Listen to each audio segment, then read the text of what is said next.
Morning.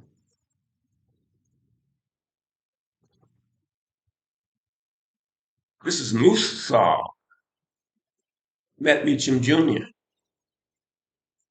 signing in on Earth. This is chapter 9 in my book. Why? Who? Where is God? Now Joshua, we have two main characters in this in my book here.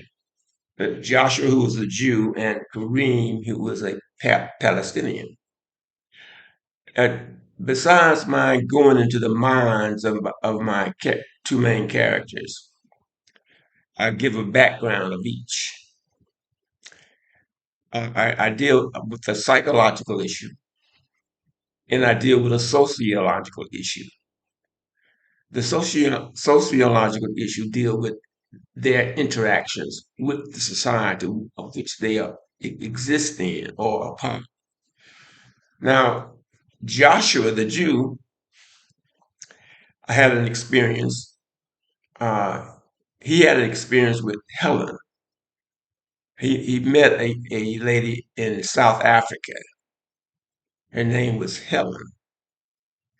But then as he got to know Helen and she began to reveal her secret,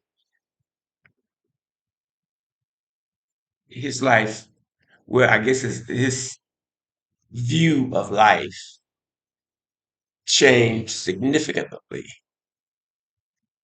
Helen was once Harold, who lived in Alabama.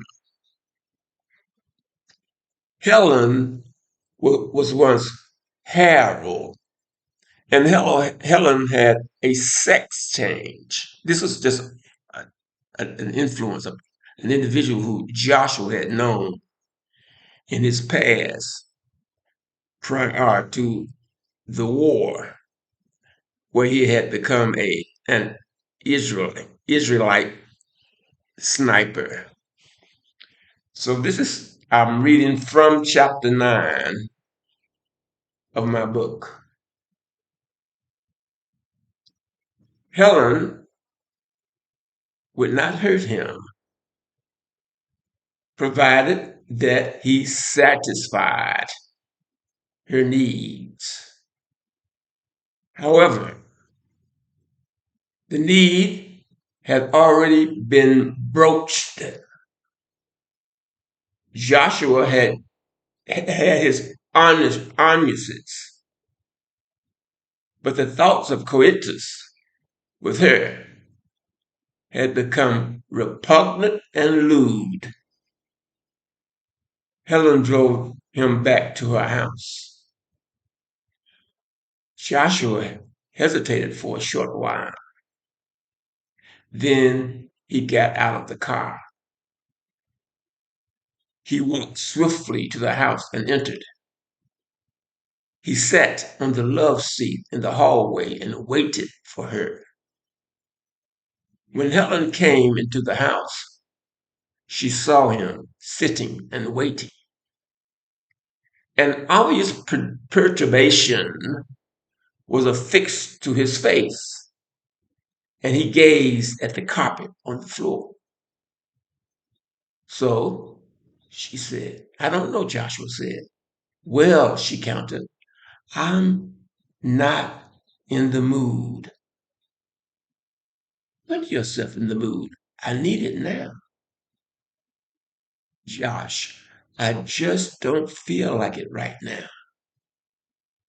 There was no sympathy, nor was there love. Lust, pure lust of the flesh. That's all she wanted from him. It was only somatic for Helen, and she was in control of the 8 ball. Always she had been in control. And if he failed to accede to her supplications, then he was doomed.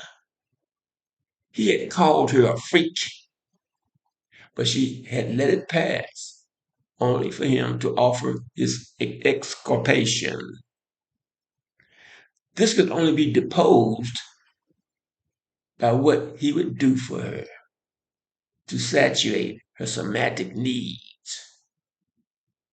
When will you feel like it? She asked him with almost a masculine voice. Josh. Helen. Helen stood in front of him in the hallway, and Joshua stared at her.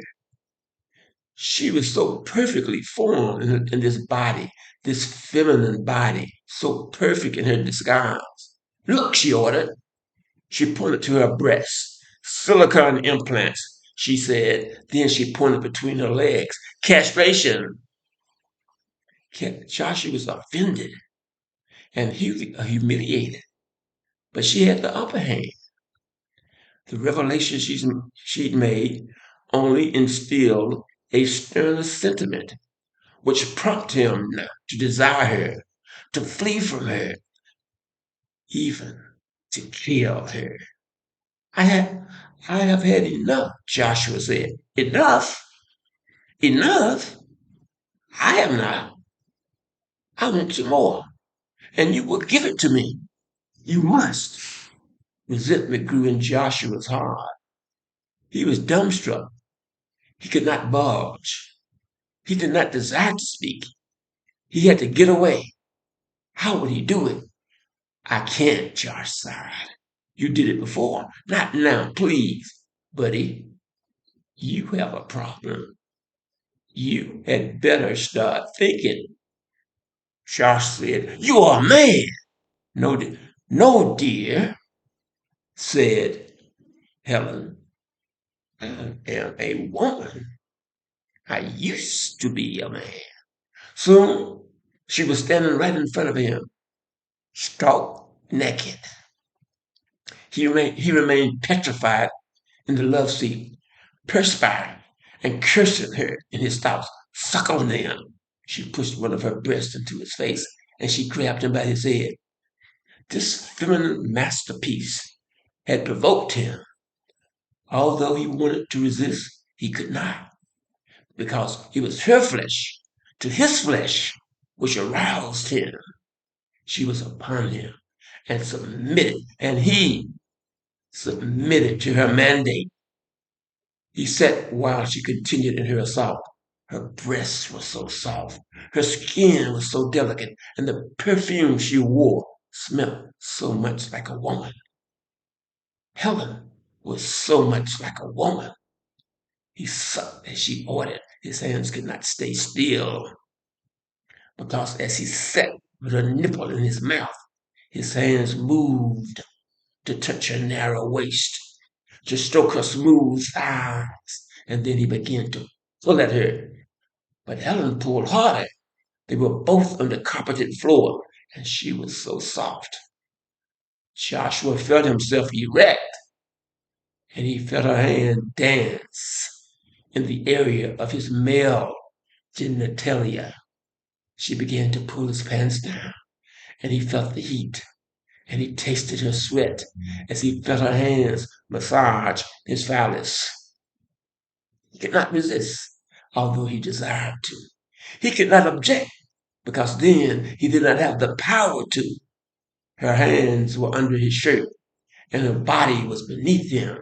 By then, Helen had his pants down and had grabbed and guided him to enter her.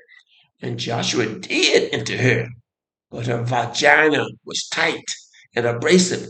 Joshua felt no emolument within her. Yet his phallus still moved and strove to glide within Helen's artificial vagina. Joshua moved and glided while curses of rancor reigned within him. Then in an instant he forgot that she was once a man, because then she felt like a woman. She looked like one. She smelled like one. And she acted like one. Joshua's climax came, and there was nothing else he could offer her. Helen pushed him off of her, and she jumped up from the floor and she ran upstairs. Joshua felt violated and hurt. He had lost his own self-respect. He had realized then he was her sex slave, held in bondage. He vaulted from the floor and walked to the bedroom in Helen's house. But still, how could these thoughts come to him? These reflections of recent past complicated by sexual acts which had no immediate relevancies to the real reality which he faced now. Then he was a lover, but now he was a killer. Why would an experience like this arise in his current self, while his preoccupations was to kill other men who were not unlike himself? Or what had he become? Thus, becoming is just the prelude to being. Once this virtue rested on a principium that offered an acknowledgement for the preservation of humanity. However, now the events of time set him into another condition.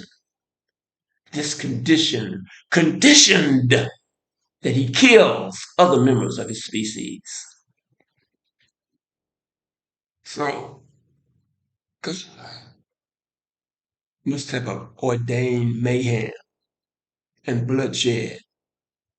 Therefore, the destinies of the celestial beings remains as it is, and as it always was, and as it always will be.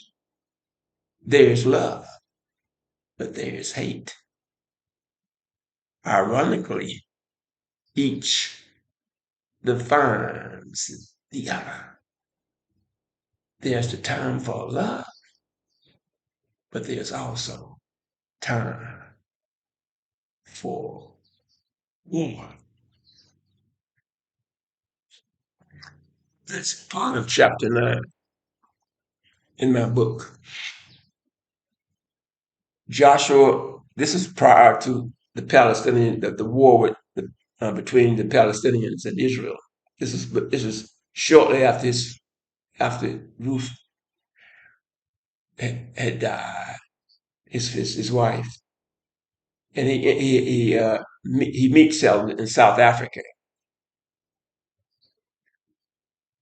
and he eventually finds out